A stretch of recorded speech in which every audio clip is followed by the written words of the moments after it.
Hello students, આજનો આપણો topic છે કાર્બન નેનો ટ્યુબ્સ.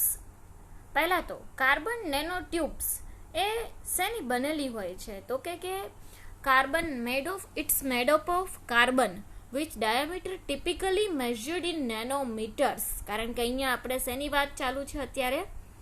નેનો ટેકનોલોજીની, બરાબર? તો કાર્બન નેનો ટ્યુબ્સ જે હોય છે એ બનેલી હોય છે કાર્બનની, કે જેનો ડાયામીટર કેટલો હોય છે? નેનોમીટર્સમાં, બરાબર? અને એના ઘણા બધા પ્રકારો પણ છે કાર્બન નેનો ટ્યુબના.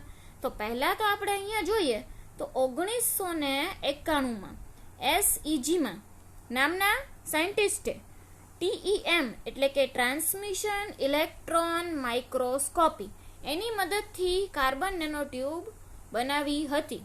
હવે ટ્રાન્સમિશન ઇલેક્ટ્રોન માઇક્રોસ્કોપી એ આપણે ઓલરેડી આગળ એક સિન્થેસિસમાં આવશે, બરાબર? કે જે આ અહીંયા જે નેનો ટ્યુબ જે છે એ આ ટેકનિકથી બનાવેલી છે.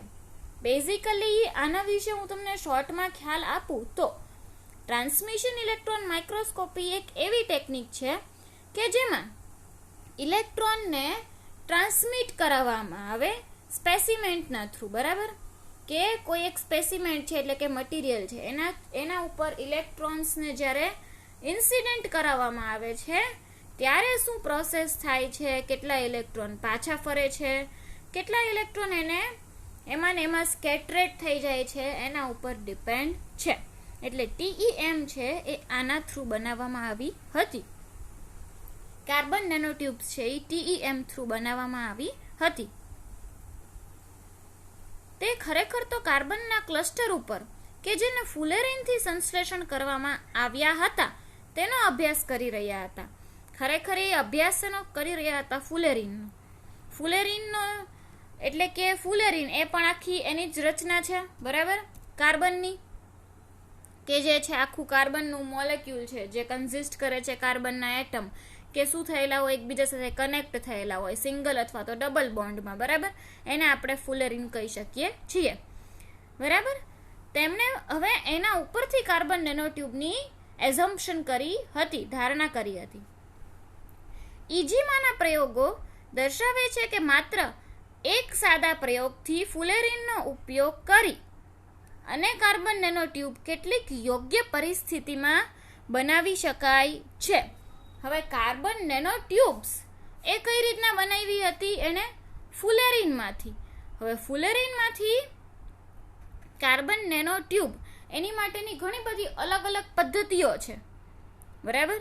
કે જે વિસ્થાપનની એટલે કે આપણે કેમિકલ વેપર ડિપોઝિશન, આપણે જોયું લેઝર એબ્લેશન કે જેમાં લેઝરને ઇન્સિડન્ટ કરતા હતા અને પછી એનું પાયરોલિસિસ, ઇવાપોરેશન, આવી ઘણી બધી પદ્ધતિથી આપણે કાર્બન નેનો ટ્યુબ બનાવી શકીએ છીએ કે જેમાં લેઝરને ઇન્સિડન્ટ કરવામાં આવે છે કાર્બનના મટીરિયલ્સ ઉપર અને એમાંથી એના નાના એવા પીસીસ થશે કાર્બનના, અને આપણને શું મળશે? આખી કાર્બન નેનો ટ્યુબ. પછી એનું કલેક્શન થશે, બરાબર?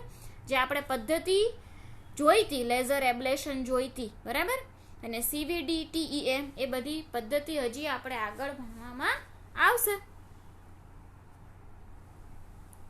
વિસ્થાપનની પરંપરાગત પદ્ધતિ એટલે કે કેમિકલ વેપર ડિપોઝિશન, એનાથી પણ આપણે કાર્બન નેનો ટ્યુબ્સ બનાવી શકીએ છીએ. હવે કેમિકલ વેપર ડિપોઝિશન એટલે તમને અહીંયા ખ્યાલ આવે કે કેમિકલ એટલે કે એવું મટીરિયલ જ છે આખું, કેમિકલ એટલે રસાયણ હશે, બરાબર? હવે એને જ્યારે વેપર ફોર્મમાં બદલવામાં આવે, બરાબર, પછી એને ડિપોઝિટ કરવામાં આવે, એટલે એની મદદથી પણ આપણે નેનો ટ્યુબ બનાવી શકીએ છીએ CVDની મદદથી, બરાબર? એનું હું તમને એક આપું એક્ઝામ્પલ તો કે એનું સિન્થેસિસ જે છે એમાં આ બધી ટેકનિક્સ જે છે એમાં કેમિકલ વેપર ડિપોઝિશનનો ખાસ જે યુઝ કરવામાં આવ્યો છે, કેમિકલ વેપર ડિપોઝિશન, એમાં શું કર્યું હતું તો કે એનાથી આપણે હાઈ ક્વોલિટીની સારી એવી નેનો ટ્યુબ્સ બનાવી શકીએ છીએ, બરાબર? પણ એનું મેઇન પ્રોસેસ શું છે કે શેના થ્રુ બને છે? તો કે કેમિકલ વેપર ડિપોઝિશન એટલે કે એના કેમિકલના થ્રુ આખું પેલું એનું કાર્બનનો સોર્સ હોય, બરાબર, એટલે કે ઘણા બધા કાર્બન્સ આવેલા હોય, એને જ્યારે સિન્થેસાઇઝ કરવામાં આવે ગ્રાફિન બને આખો, બરાબર. કાર્બનનો સોર્સ ગ્રાફિન જ છે. ઓકે, એટલે એનાથી આપણે એનું કેમિકલ બનાવશું અને એને વેપર ફોર્મમાં બદલી અને પછી એને ડિપોઝિશન કરશું. એટલે કેમિકલ વેપર ડિપોઝિશન પદ્ધતિથી કાર્બન નેનોટ્યુબ્સ બનાવવામાં આવે છે. એટલે આવી ઘણી બધી પદ્ધતિ છે જેને આપણે વિસ્તારમાં લાસ્ટ ચેપ્ટરમાં જોઈશું. CVD છે, TEM છે, આ બધી પદ્ધતિને. માત્ર કાર્બનથી જ નેનોટ્યુબ મેળવી શકાય એવું જરૂરી નથી, પરંતુ આ બધા ઓક્સાઇડથી પણ આપણે નેનોટ્યુબ મેળવી શકીએ છીએ. બેઝિકલી કાર્બન નેનોટ્યુબ શું છે? તો કે ગ્રેફાઇટથી બનેલું સિલિન્ડર આકારનું, સિલિન્ડર એટલે કેવો? નળાકાર આકારનું, બરાબર. નળાકાર આકાર એટલે કઈ રીતના આવેલો હોય? આ રીતના આવેલો હોય, નળાકાર આખો આવેલો હોય, બરાબર. જેના બંને છેડા કેવા હોય? બંધ હોય. તેમાં હેક્ઝાગોન સ્ટ્રક્ચર હાજર હોય. હવે એનું સ્ટ્રક્ચર હું તમને દેખાડું તો આ ટાઈપનું છે, જેમાં અહીંયા જો હેક્ઝાગોન દેખાય છે, અહીંયા હેક્ઝાગોન છે, અને આખો આકાર કેવો થઈ ગયો?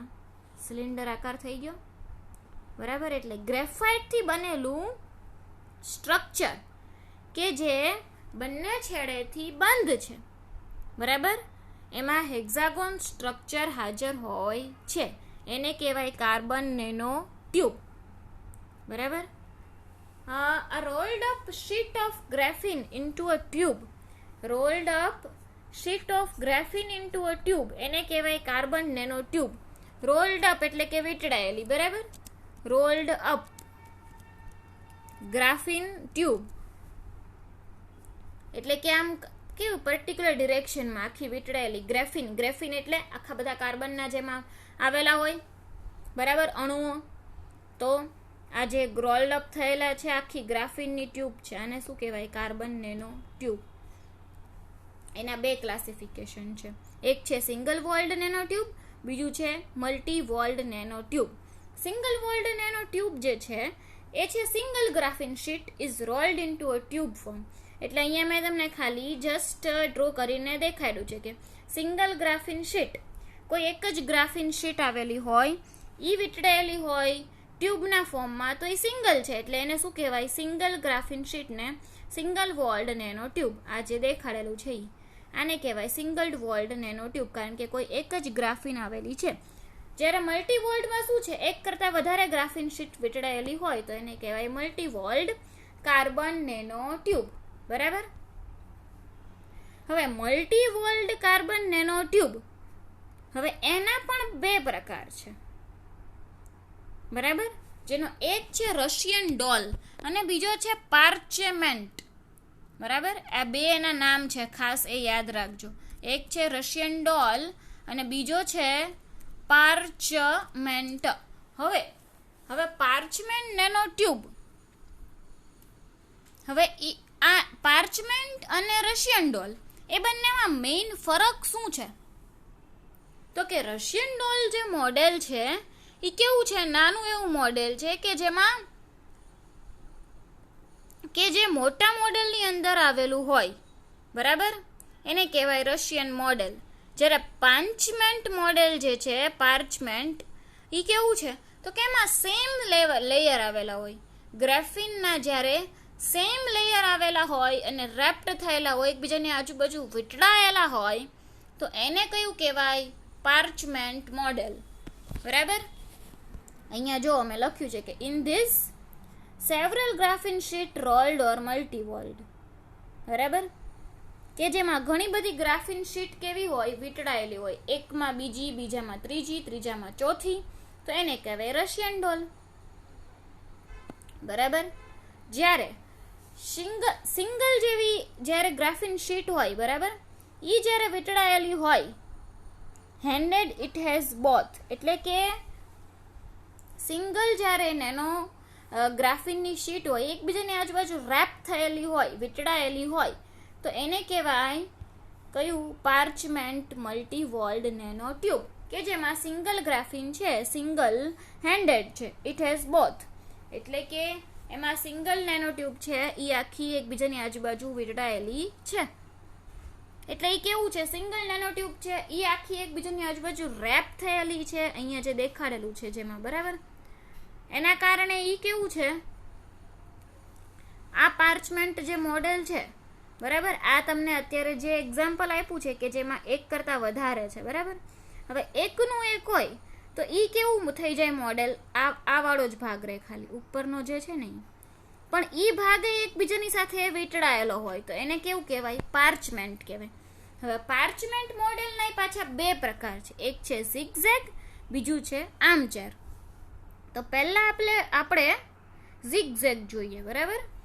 તો zigzag model જે છે, in this bring the two edges together such that they meet coherently without leaving any gaps. એટલે કે zigzag આકારમાં ગોઠવવાનું, બરાબર. zigzag આકાર એટલે કેવો થાય, તો કે જેમાં જે એજીસ છે એ એકબીજાને એક્ઝેક્ટ ફિક્સ એજીસ ઉપર જે એટમ્સ હોય મેચ થતા હોય એ રીતના, એક કઈ વચ્ચે ગેપ ન આવવો જોઈએ, જગ્યા ખાલી પડવી જોઈએ નહીં. જો આ વસ્તુ પોસિબલ થાય તો એ ઝિગઝેગ સરખી રીતના કાર્બન નેનોટ્યુબ ગોઠવાય છે એમ કહી શકાય, બરાબર. If you look at the free edge of the tube then you see a zigzag structure. The top free edge is zigzag. એટલે કે જેની ટોપ એજથી તમે જુઓ તો એ ઝિગઝેગ આકારનું દેખાય, બરાબર. તો એને કહેવાય રિયલ નેનો ટ્યુબ, બરાબર. અને કાર્બનની એવી કેપ આવેલી હોય ફુલેરીન ઉપર, બરાબર. અને બોટમમાં પણ એવું ક્લોઝડ સ્ટ્રક્ચર આવેલું હોય, આખું ઉપર પેક હોય, નીચે પેક હોય, ઓપન ટ્યુબ ન હોય, બરાબર. એટલે એ ઝિગઝેગ સ્ટ્રક્ચર જે છે એના નામ ઉપર બેઝ ડિપેન્ડ છે કે ઝિગઝેગ, અહીંયા તમે જોઈ શકો છો કે જેમાં આ જે એટમ્સ જે છે ગોઠવાયેલું જે છે એકબીજાને એવી રીતના ગોઠવાયેલું છે કે જેમાં કોઈ પણ પ્રકારનો ગેપ આવતો નથી, ઝિગઝેગ વેમાં ગોઠવાયેલું છે, બરાબર. હવે બીજું છે આર્મચેર. હવે આર્મચેર જે છે nano tube, graphene is the same. Graphene તો સેમ જ છે, ગ્રેફિન ઇઝ સેમ, એટલે કે ગ્રેફિન એનું જે સ્ટ્રક્ચર છે એ સેમ રહેશે, બરાબર. પણ ચેન્જ શું થશે, આર્મચેર. એના નામ ઉપરથી તમને ખબર પડે કે એ કેવું હશે, કઈ રીતનું હશે સ્ટ્રક્ચર, ખુરશી જેવું હશે. આર્મચેર એટલે આમ એટલે બંને બાજુ શું આવેલા હશે, આમ બેઝ હશે, પાયો હશે, ચેર જેવું હશે, બરાબર. એટલે ગ્રાફિન તો એવું જ છે લેયર કે જે આખું આમ મધમાખીની જેમ એમાં બધા કાર્બન કાર્બન કાર્બન સિંગલ લેયરમાં ગોઠવાયેલા હોય તો એને ગ્રાફિન કહેવાય, બરાબર. એટલે ગ્રાફિન એને કહેવાય. હવે ગ્રાફિન જે છે એ જ્યારે સિંગલ સ્ટ્રક્ચરમાં ગોઠવાશે, બરાબર, બાય ફોલ્ડિંગ ધ ગ્રાફિન અથવા તો rolling up the graphene we are making the nanotube. Nanotube આપણે કઈ રીતના બનાવીએ છીએ કે કાર્બન જે કન્ઝિસ્ટ કરે છે આખું લેયર, એને આપણે ફોલ્ડ કરીએ છીએ અથવા તો એને વીંટળાવીએ છીએ, એનાથી આપણે નેનો ટ્યુબ બનાવી શકીએ છીએ. But depending on which way V fold, એટલે કે કઈ રીતના આપણે ફોલ્ડ કરીએ છીએ એનાથી આપણે ડિફરન્ટ સ્ટ્રક્ચર્સ મેળવી શકીએ છીએ કે જે ડિફરન્ટ પ્રોપર્ટીઝ દેખાડતા હોય, બરાબર. હવે આ આર્મચેરમાં શું છે તો કે bring and join the atoms coherently such that there is no such boundary and the tube is continuous along the line. હવે આમાં શું છે કે બાઉન્ડ્રી એ કંઈ નહીં, કન્ટિન્યુઅસ વેમાં તમે જ્યારે જોડતા જાઓ છો એટમ્સને, બરાબર, ત્યારે તમને જે નેનો ટ્યુબ મળે છે એને કહેવાય છે આર્મચેર. જો અહીંયા તમને જે આકાર દેખાય છે કે જેમાં અહીંયા આગળ બેઝ આવેલો છે, બરાબર, આ બેઝ છે, રાઈટ. એટલે તમે આ બેઝ છે, હવે એને ફરી પાછો અહીંયા જોડી દીધો એટલે આ બેઝ થઈ ગયો. એટલે અહીંયા આગળ આમ ઓપન ટ્યુબ જેવું થોડુંક સ્ટ્રક્ચર થઈ ગયું આનું, કે જેમાં ગેપ તો નથી જ તે, પણ એકબીજા સાથે આમ આર્મચેર લાઈક જોડાતા જાય છે, એકબીજા સાથે બેઝથી એકબીજાને જોડાતા જાય છે, તો એને કહેવાય આર્મચેર ટ્યુબ, બરાબર. હવે ઝિગઝેગ સ્ટ્રક્ચર જે છે એ કેવું છે, અને આર્મચેર સ્ટ્રક્ચર કેવું છે. zigzag સ્ટ્રક્ચર છે is given but this is not only way to fold the tube, so another tube fold in the another structure. એટલે કે અહીંયા તમને zigzag વેમાં આખું દેખાડેલું છે કે જેમાં ટ્યુબ જે છે કે જેમાં એ ગેપ વગર એકબીજા સાથે કનેક્ટ થાય છે. અને તમે જો આની વચ્ચેથી કોઈ લાઈન ડ્રો કરો, અહીંયા આગળ લાઈન ડ્રો કરી છે, તો શું કરશે? zigzag પ્લેન છે એ બંનેને એકબીજાને સરખા ભાગમાં વહેંચશે, એટલે કે મિરર ઇમેજ અહીંયા આપણને મળશે. બરાબર. In zigzag a plane passing through this bond, આ બોન્ડથી જ્યારે કોઈ પ્લેન પાસ થાય છે, બરાબર, that will act like a mirror. આ મિરરની જેમ એક્ટ કરશે, બંને બાજુ એનું પ્રતિબિંબ મળશે સરખું એવું. બરાબર. તો આ જે છે all the atoms are reflecting to each other, so it is this zigzag tube has two mirrors. એટલે આ જે ટ્યુબ છે એને કહેવાય એ કાયરલ ટ્યુબ, કે જેમાં તમે જો વચ્ચેથી કોઈ લાઈન ડ્રો કરો છો તો એ શું થશે? કોઈ લાઈન ડ્રો કરો છો તો zigzag સ્ટ્રક્ચરમાં, ધારો કે તમે અહીંયા આગળ એની લાઈન ડ્રો કરી, તો એ બંને બાજુ મિરર સ્ટ્રક્ચર એકબીજાનું સેમ ટુ સેમ સ્ટ્રક્ચર આપશે. અહીંયા એવું નહીં બને. અહીંયા અહીંથી લાઈન ડ્રો કરો તો બંને બાજુ સેમ સ્ટ્રક્ચર મળે એવું નથી. તો આને કેવી કહેવાય? જ્યારે અકાયરલ ટ્યુબ કહેવાય. જ્યારે સેમ સ્ટ્રક્ચર મળે છે તો એને કહેવાય એ કાયરલ ટ્યુબ. અને સેમ સ્ટ્રક્ચર નહીં મળે, અહીંયાથી કોઈ તમે પ્લેન પાસ કરશો તો સેમ સ્ટ્રક્ચર નહીં મળે, બંને બાજુ મિરર ઇમેજ નહીં મળે, તો એને કેવું સ્ટ્રક્ચર કહેવાય? કાયરલ સ્ટ્રક્ચર કહેવાય. બરાબર. કે જેમાં સેમ ઇમેજ મળશે નહીં, તો એને કહેવાય કાયરલ સ્ટ્રક્ચર. બરાબર. અહીંયા મેં તમને કાયરલ સ્ટ્રક્ચરનું પણ આપેલું છે કે નાવ આર્મચેર વાળી જે ટ્યુબ હતી, this is the armchair nano tube. Why it's called armchair? Because it has the top edge of the tube and there is a horizontal bond. બરાબર. અને inclined bond another horizontal. oppositely એકબીજા સાથે incline થયેલા હોય તો એને કહેવાય armchair tube. બરાબર. એટલે આર્મચેર ટ્યુબ છે કેવી છે? કાયરલ છે, જ્યારે zigzag ટ્યુબ છે એ અકાયરલ છે. બરાબર. લેફ્ટ હેન્ડેડ અથવા તો રાઈટ હેન્ડેડ ટ્યુબ છે, it will be just be a zigzag tube, it is અકાયરલ. એટલે કે આ જે zigzag ટ્યુબનું જે અહીંયા મેં લખ્યું છે એ zigzag ટ્યુબનું છે કે જે અકાયરલ છે, કે જેને લેફ્ટ હેન્ડેડ કે રાઈટ હેન્ડેડથી કશો ફેર પડતો નથી. બરાબર. એ બંને બાજુ મિરર ઇમેજ સેમ આપશે. ઓકે. હવે અહીંયા તમને આપેલું છે કે જેમાં ગ્રેફાઇટની શીટને ફોલ્ડ કરવાથી, ગ્રેફાઇટ કે ગ્રાફિન, બરાબર, ગ્રેફાઇટને ફોલ્ડ કરવાથી આપણને શું મળ્યું? ટ્યુબ મળી આખી. બરાબર. ગ્રેફાઇટને જ્યારે ફોલ્ડ કરીએ ત્યારે આખી જે ટ્યુબ મળે, આખું લેયર મળે છે. બરાબર. તો એને ફોલ્ડિંગ પ્રોસિજર જે છે આખી, એનાથી આપણે નેનો ટ્યુબ મળી શકી. બરાબર. ગ્રેફાઇટ શીટમાં કાર્બન છે એ હેક્ઝાગોન બંધારણમાં લેટાઇસમાં ગોઠવાયેલા હશે. પછી એનું વધારે ડીપમાં ગયા આપણે zigzag વાળું જોયું, પછી આર્મચેર વાળું જોયું જેમાં આપણે ગ્રેફિનની વાત કરી. બરાબર. ખાલી સિંગલ વોલ્ડ અને મલ્ટી વોલ્ડ હોય એ બનાવવી હોય તો આપણે શું કરી શકીએ કે પેપરને આપણે બંને બાજુથી આમ ફોલ્ડ કરીએ. તમે જો વાળો તો સિલિન્ડર આકારમાં મળશે, બંને બાજુથી ફોલ્ડ કરશો તો. બરાબર. તો એને એક નેનો ટ્યુબનું સ્ટ્રક્ચર મળી ગયું. ગ્રેફાઇટ શીટમાં શું હોય? કાર્બન હોય, એકબીજા સાથે હેક્ઝાગોન બંધારણમાં આવેલા હોય. હેક્ઝાગોન એટલે 6 જેટલા કાર્બન આવેલા હોય. બરાબર. હવે જો આને આ બંધારણ, ગ્રેફાઇટનું આને આ બંધારણ હેક્ઝાગોન વાળું એક કરતા વધારે વખત કરવામાં આવે તો એને શું કહી દેવાય? Multi walled carbon nano tube. બરાબર. એટલે મલ્ટી વોલ્ડ છે એ સૌથી સામાન્ય અને ઝડપથી મળતી છે, કારણ કે સિંગલ વોલ્ડમાં કેવું છે કે એક જ હેક્ઝાગોન સ્ટ્રક્ચર આવેલું હોય તો એને કહેવાય સિંગલ વોલ્ડ. બરાબર. મલ્ટી વોલ્ડ કોને કહેવાય? કે જ્યારે એક કરતા વધારે સ્ટ્રક્ચર આવેલા હોય ગ્રેફાઇટના તો એને શું કહેવાય? Multi walled carbon nano tube. બરાબર. હવે નેનો ટ્યુબ્સ વિશે બીજું તો તમે કઈ રીતના કહી શકો કે કાર્બન નેનો ટ્યુબ છે તો કાર્બનના આવેલા હશે, એવી રીતના બોરોનની પણ આવતી હોય, અલગ અલગ નેનો ટ્યુબ્સ આવતી હોય છે.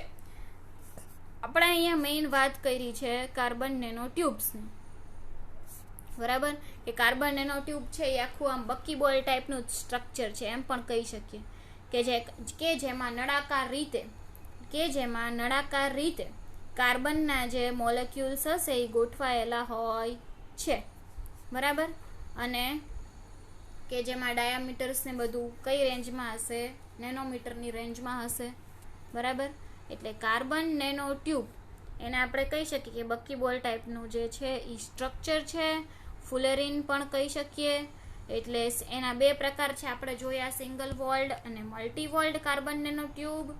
જેમાં આ જે single walled carbon nano tube છે એ આખી લોંગ ટ્યુબ છે જે ફોર્મ થાય છે બાય રેપિંગ સિંગલ ગ્રાફિન શીટને તમે જ્યારે સિલિન્ડ્રિકલ નળાકાર આકારમાં વાળો ત્યારે શું બને છે, single walled carbon nanotube, કે જેના end of which are capped by fullerene cages, એટલે કે આખું જે ફુલેરિન ટાઈપની સ્ટ્રક્ચર બનાવે છે, બરાબર.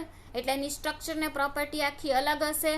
ટૂંકમાં ગ્રાફિન શીટને રોલ્ડ કરવામાં આવે છે ત્યારે આ બંને પ્રોસેસ બને છે. પછી પાછા મલ્ટીવોલ્ડમાં બે પ્રકાર છે, ઝિગઝેગ અને આર્મચેર, બરાબર. એકબીજા સાથે કોઇન્સાઇડ થતા હોય તો એ ઝિગઝેગ લાઈક આકાર છે, બરાબર. ઝિગઝેગ અને આર્મચેર, જેમાં આર્મચેર અને ઝિગઝેગ અહીંયા મેં તમને સમજાવ્યું એ છે.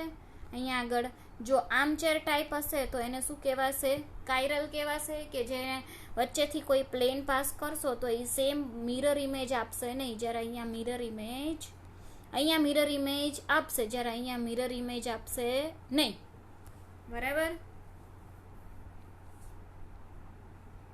Multi walled carbon nanotube એ સૌથી સામાન્ય અને ઝડપથી મળતી કાર્બન નેનો ટ્યુબ છે, કારણ કે ગ્રેફિનના ઘણા બધા એવા લેયરને જ્યારે રોલ્ડ અપ કરેલા હોય, જ્યારે એક જ ગ્રેફિન શીટને યુઝ કરી હોય તો એને કઈ કહેવાય, single walled carbon nano tube, બરાબર. અને ઈચિંગ પદ્ધતિથી પણ મેળવી શકાય છે. એટલે અત્યારે એના સંશ્લેષણની પણ વાત કરી છે, કે જેમાં itching method of carbon nanotube, આપણે એને ઈચિંગ મેથડથી પણ મેળવી શકીએ છીએ, બરાબર. એટલે કે એના પ્રિપેર કરવાના CVD આપણે આવી ગયું, એવા અલગ અલગ પ્રોસેસીસ હોય છે, બરાબર. મલ્ટી વોલ્ડ કાર્બન નેનો ટ્યુબને સિંગલ વોલ્ડ કાર્બન નેનો ટ્યુબમાં મેળવી શકાય છે. સિંગલ વોલ્ડનો વ્યાસ કેટલો હોય છે, 1 થી 2 નેનોમીટર જેટલો, એટલો ઓછો હોય છે. મલ્ટી વોલ્ડનો કેટલો હોય છે, 2 થી 25 નેનોમીટર જેટલો. એટલે મલ્ટી વોલ્ડ અને સિંગલ વોલ્ડની ઘણી બધી ઉપયોગિતા અને તેમનો અભ્યાસ એ ખૂબ જ એવો જરૂરી છે, કારણ કે આપણે એની એપ્લિકેશન તે ઘણી બધી જગ્યાએ થાય છે, ડાયગ્નોસિસમાં, કેન્સર થેરાપીમાં, આ બધામાં આપણે કાર્બન નેનો ટ્યુબ્સનો યુઝ કરી શકીએ છીએ, બરાબર. કે જેમાં ડાયગ્નોસિસ કરે છે તો ટાર્ગેટેડ કેન્સરના સેલ્સ છે ત્યાં આગળ એને પહોંચાડવા, એના માટે પણ આપણે નેનો ટ્યુબ્સનો ઉપયોગ કરી શકીએ છીએ. એટલા માટે કાર્બન નેનો ટ્યુબ્સ ખૂબ જ અગત્યની છે, બરાબર. મેઇનલી આની જે પ્રોમિસિંગ મેથડ છે કે જેનાથી એ બનાવવામાં આવે છે એ છે CVD, કેમિકલ વેપર ડિપોઝિશન, બરાબર. ઇન્ડસ્ટ્રીમાં બનાવવામાં આવે છે કે જેમાં ટેમ્પરેચર સારું એવું હાઈ હોય છે અને કાર્બનનો જે સોર્સ છે એને ગેસિયસ એટમમાં લાવવામાં આવે છે અને આખી પ્રોસેસ કરવામાં આવે છે.